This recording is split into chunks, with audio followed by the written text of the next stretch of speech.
After a long and distinguished career, an experienced Coast Guard officer wonders about a mysterious night in the Bermuda Triangle.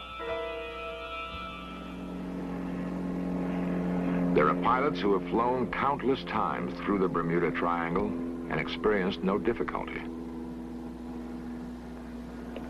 Bob Spielman has flown extensively in the Bermuda Triangle. Nothing unusual has ever threatened him, but a plane he owned was involved in a mysterious event.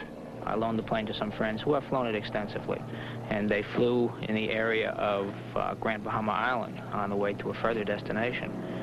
The day prior to the incident, by the way, I flew the plane myself into the same area we're talking about with no incident whatever.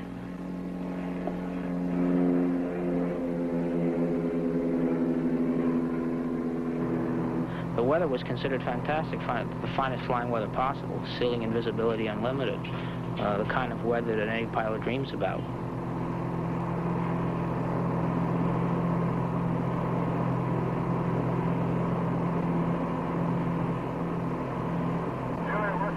And I've been in many situations where communication has been mysteriously lost in this given area, and I just chalked it up to experience. But even after looking into it carefully and looking into all of the gadgetry on board the aircraft, there's no explanation as to why. Atmospheric conditions didn't explain it. Mechanical failure didn't explain it. It just happened. Tower Command Team 4-1 Julia Whiskey, estimate 5 southeast, walking 12 inbound, over. And they were in radio contact with the Miami radio facility, aviation facility, and suddenly contact was lost, and the plane never arrived at its destination.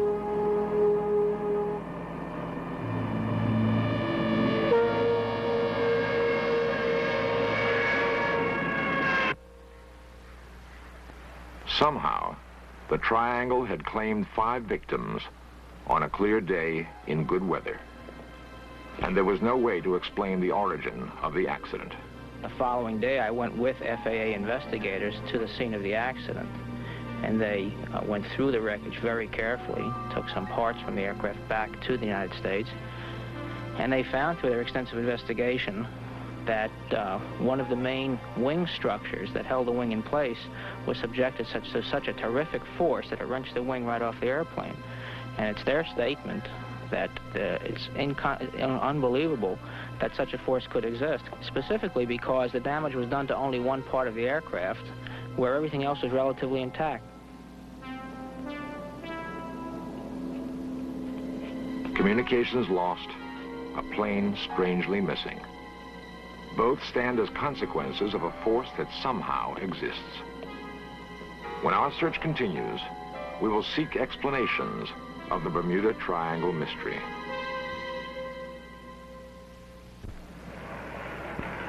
Ray Smithers classifies himself as an amateur researcher seeking a solution to the mystery of the Bermuda Triangle.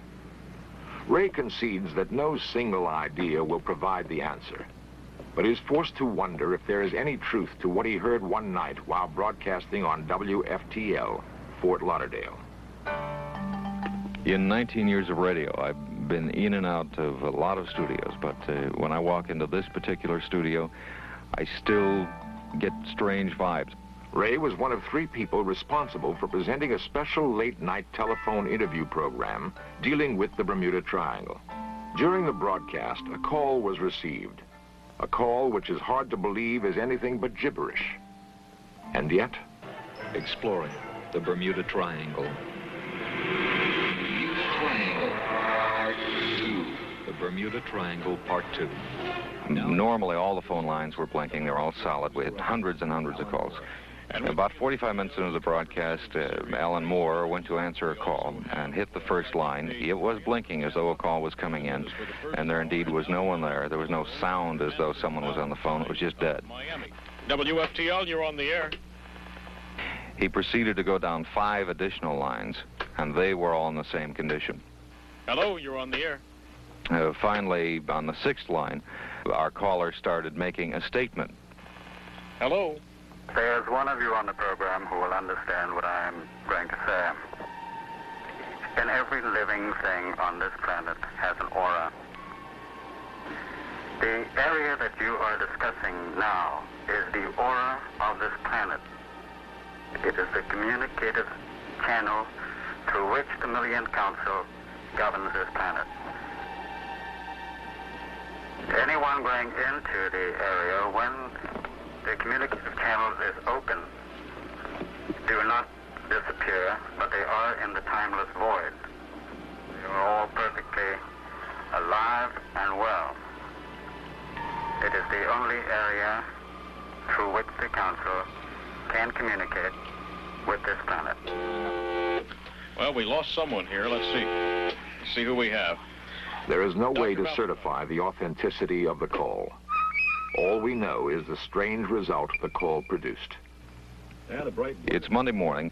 The morning DJ on the air offhandedly said, "Have you heard our broadcast on the Bermuda Triangle? We had quite a good show last night." Something just in general reference to the show.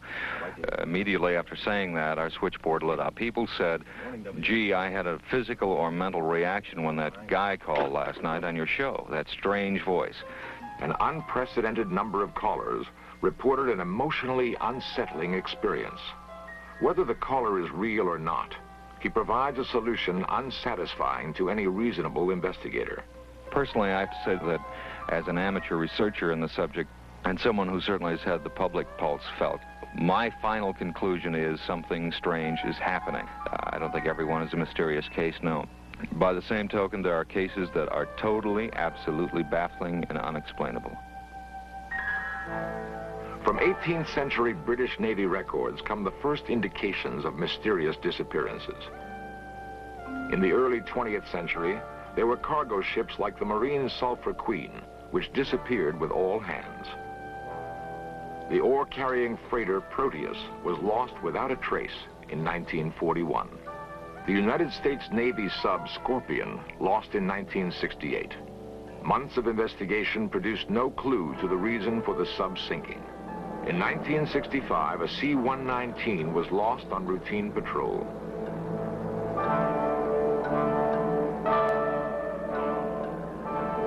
And perhaps the best-known disappearance of all, the story of Flight 19, a squadron of Navy planes lost in December of 1945. The squadron had a triangle out east and northeast of us to fly as navigation training. Carlton Hamilton has been deeply involved in commercial and private aviation for 25 years in the area of the Bermuda Triangle.